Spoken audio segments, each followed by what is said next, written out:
55%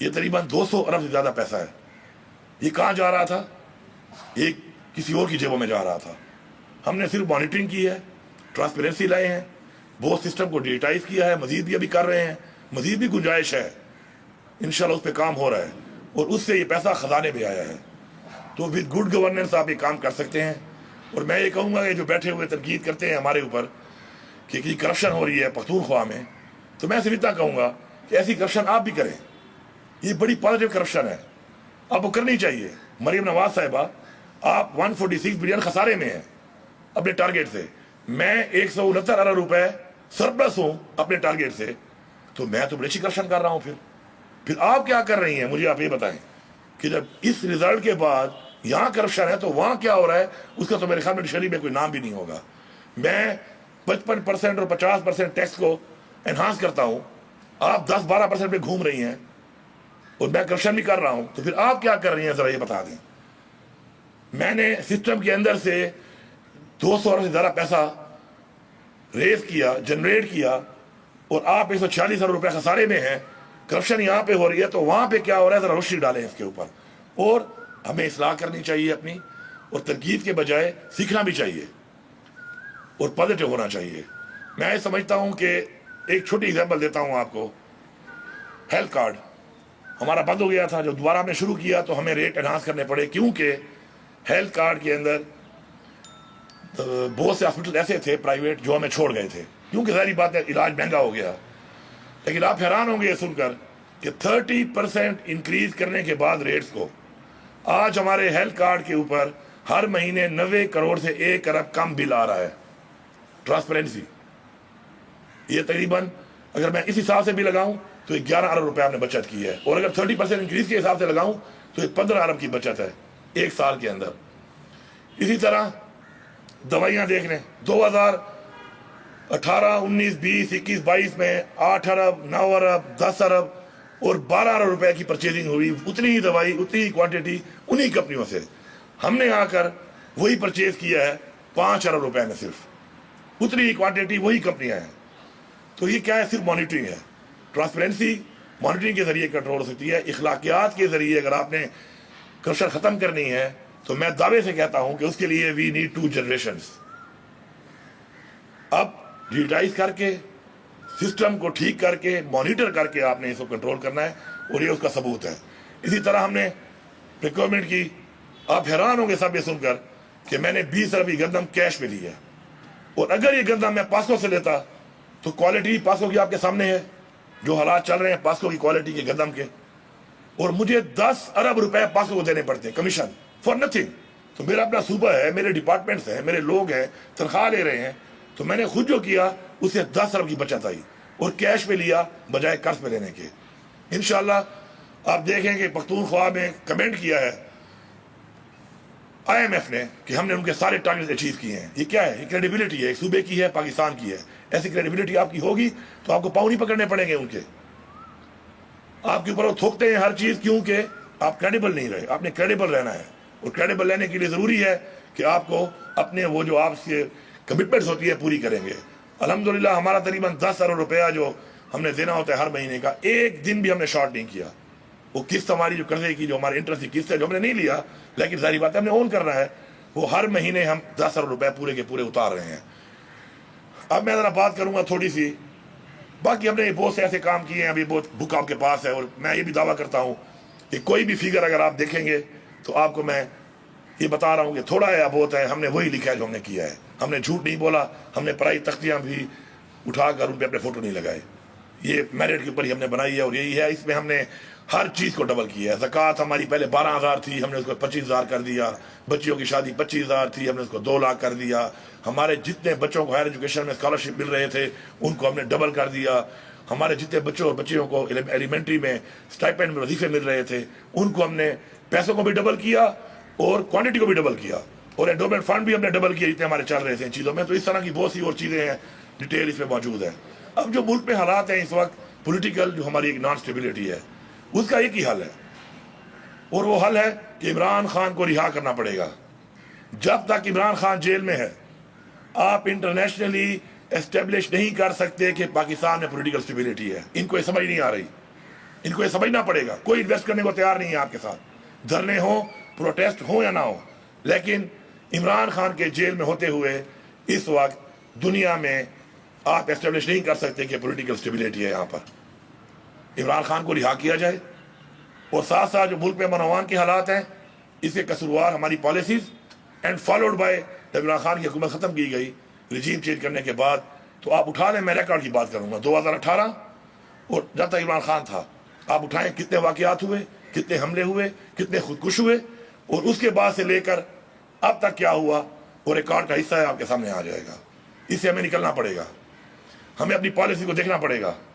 مذاکرات کے بغیر افغانستان کے ساتھ 2200 کلومیٹر کی میرے صوبے کی ایک بارڈر ہے, اور افغانستان وہ ملک ہے جس نے 2 سپر پاور کو شکست دی ہے.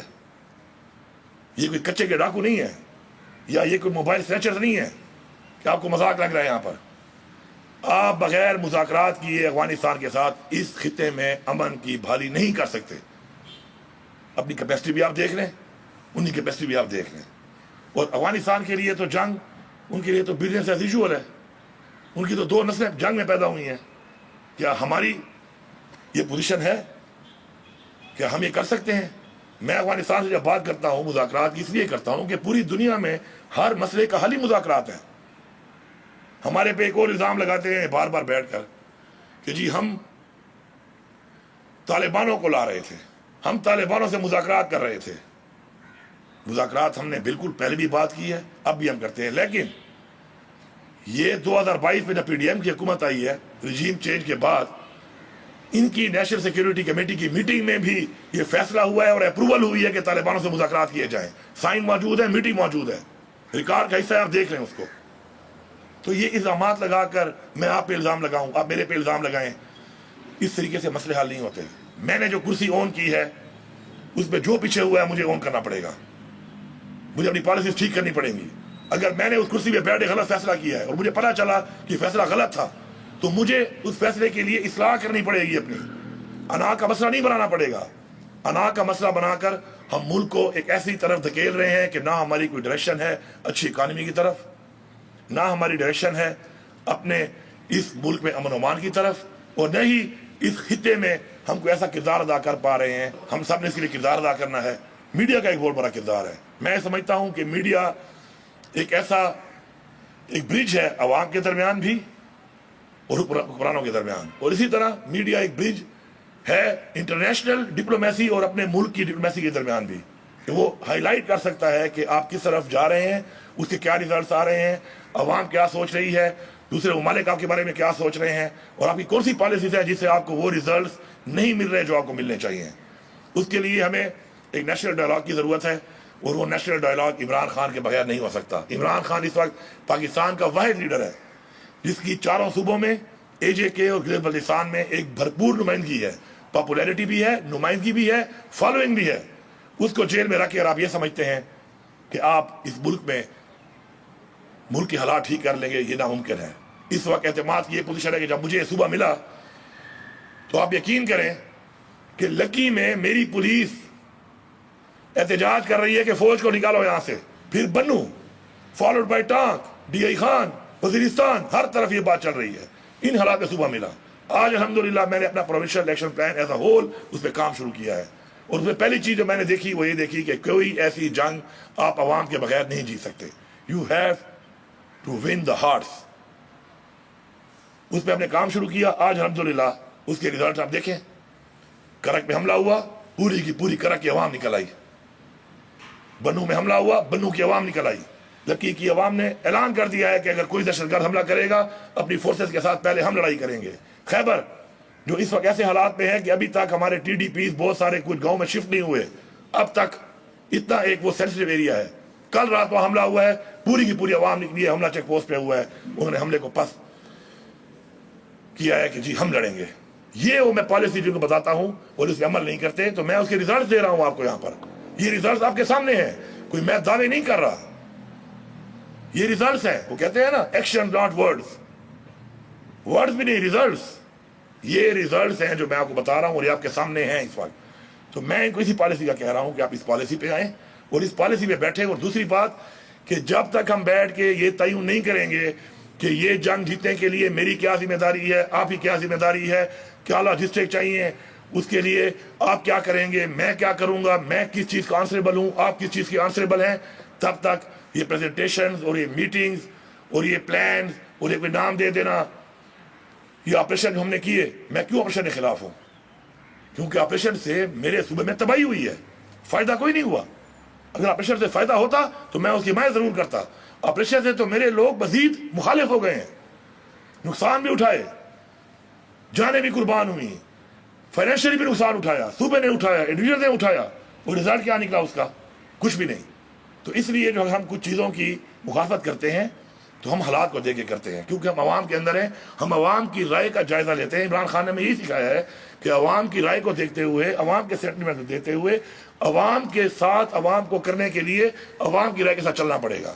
اور یہی میرا ان سب کو یہ ریکویسٹ ہے, اور میری اس پوری اسٹیٹ کو, تمام اداروں کو یہ ریکویسٹ ہے کہ اگر آپ لوگ ان باتوں پر جو میں آپ کو کر رہا ہوں, اور میں نے آپ کو بتایا ہے, گورننس کے حوالے سے ہی بتایا آپ کو, کرپشن کے حوالے سے ہی بتایا آپ کو, لا اینڈ آرڈر کے حوالے سے بتایا ہے, اور ریزلٹس آپ کے سامنے ہیں.